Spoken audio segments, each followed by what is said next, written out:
A teenage girl named Emma calls her best friend Gracie, who says she isn't feeling well because her mother has just returned from a trip and is now coughing up blood. She then shows Emma a disturbing viral clip from China where a man vomits blood onto a woman. Both girls are unsettled but quickly dismiss it, believing it's too far away to matter. The next morning at school, students sit through a routine presentation when suddenly Gracie begins coughing uncontrollably, then violently spits up blood in front of everyone. She rushes out of the classroom and Emma runs after her. Emma finds Gracie collapsed on the floor, shaking and barely conscious, and screams for help. A man rushes in to assist, but Gracie vomits blood again, spraying it directly onto his face. Soon after, without explanation, the school is abruptly closed. Authorities announce an emergency lockdown, instructing families to stay inside their homes and avoid all physical contact with others. Once Emma returns home, her father calls to say he is trapped outside the quarantine zone and cannot come back. Emma is overwhelmed with fear and worry, but her older sister Stacy reacts very differently. With her father gone, she feels free to do as she pleases. That evening, news reports confirm the situation is rapidly worsening. The military has been deployed and nationwide emergency measures are now officially in effect. Later that night, Emma hears unsettling noises outside the house. She cautiously looks through the window and sees a figure moving across the yard. At first, she panics, but then realizes it's CJ, Stacy's boyfriend. The next morning, soldiers drop off a supply package at the house. Inside are food rations, bottled water, face masks, and other survival essentials meant to help families endure the lockdown. However, the sense of safety is short-lived when breaking news announces that several infected patients have escaped quarantine centers and are considered extremely dangerous due to how easily the virus spreads. That afternoon, while Emma works on school assignments at home, Stacy casually announces that she and CJ are planning to attend a party. Emma begs her not to go, warning her about the growing danger outside, but Stacy brushes off her sister's warnings and remains determined to sneak out. At that moment, Emma receives a message from her boyfriend Evan and realizes Stacy secretly used Emma's phone to invite him to the same party. Feeling trapped and pressured, Emma reluctantly agrees to go along. When the sisters arrive at the party, Emma eventually finds Evan and they spend some time together. Evan then suggests they go upstairs for some privacy. They find a quiet room, but before they can talk for long, loud arguing erupts nearby. Emma follows the noise and discovers Stacy screaming at CJ after catching him cheating with another girl. Furious and heartbroken, Stacy storms out, and Emma chases after her, trying to calm her down. In the chaos, neither of them notices that one of the infected escapees has entered the party. Suddenly, the infected man attacks the guests, violently vomiting blood into people's faces. Panic erupts as screams fill the house, but the infection spreads too fast. Emma and Stacy hide in a side room, shaking with fear. When Emma peeks out, she sees guests attacking each other, infected individuals spraying blood into others' faces, with new victims turning almost instantly. As the noise subsides briefly, the sisters attempt to escape, but an infected man suddenly lunges at Emma, nearly vomiting blood onto her. Stacy jumps in, shoving him away, but blood splatters across her face. Emma watches in terror as a tiny worm crawls into Stacy's eye. Just then, Evan appears, knocking the attacker unconscious and giving them a chance to run back to Emma's house. Stacy locks herself in the bathroom, frantically washing her face and praying that the parasite hasn't infected her.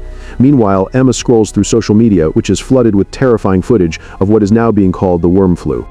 The next morning, health officials conduct door-to-door medical inspections. Stacy shows no visible symptoms yet, and Emma's tests also come back clear, allowing them to pass inspection. But later that day, Stacy begins to feel something disturbing happening inside her body. She feels the parasite moving under her skin and tries clawing at her neck to force it out, but the pain is unbearable. That evening, over dinner, a sudden knock comes at the door. At first, they freeze, uncertain whether to answer, until a familiar voice calls out, "It's Evan." He rushes inside and explains that his father has been infected and is chasing him. Emma nervously looks out the window, only to recoil in horror as Evan's father suddenly appears outside. Within seconds, the man smashes through the glass and bursts into the house. The teens fall completely silent, knowing the infected have heightened senses as a worm-like parasite slowly pushes its way out of the man's ears.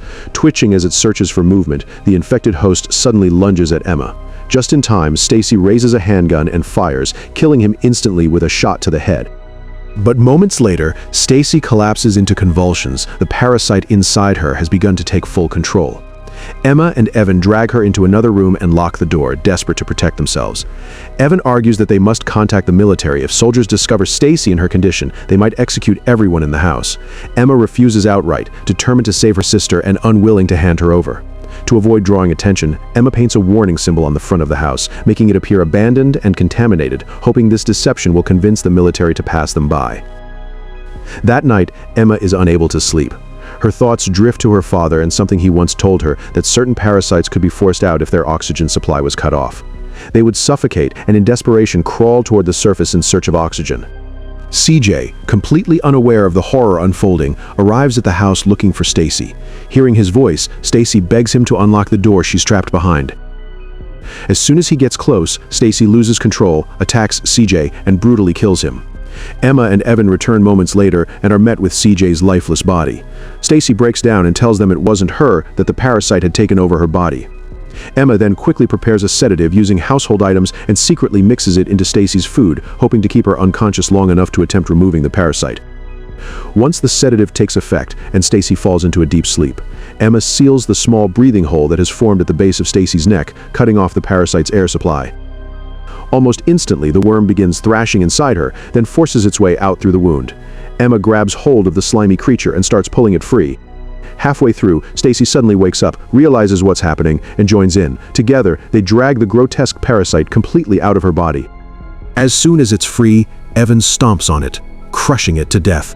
Shaking but alive, Stacy believes the nightmare is finally over, and for the first time, she feels hope.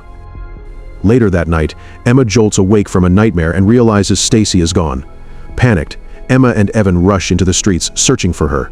Their trail leads them to a nearby house, where they find corpses scattered everywhere, clear victims of the parasite.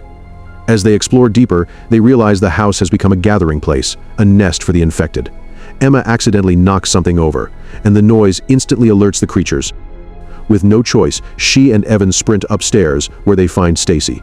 She begs Emma to kill her, saying she can't endure the suffering anymore. Emma refuses, clinging desperately to the belief that Stacy is cured. But suddenly, Stacy's body begins to convulse again. In the chaos, Emma's finger slips on the trigger of her gun, and she accidentally shoots Stacy. The gunshot draws the infected toward them, and with no time to mourn, Evan grabs Emma and pulls her toward a window. They scramble onto the roof just as the thunderous roar of military aircraft fills the sky. Bombs rain down on the neighborhood, targeting infected zones. With seconds to spare, Emma and Evan leap from the rooftop into a pool below, narrowly escaping as the house explodes behind them. The next morning, Emma and Evan wander through the devastated remains of their neighborhood. Inside a small shop, they notice a bulletin board covered with photographs. To Emma's shock, one of them shows her own family. Behind it, she finds a handwritten message from her father, telling her to go to her uncle's house, where her parents are waiting for her.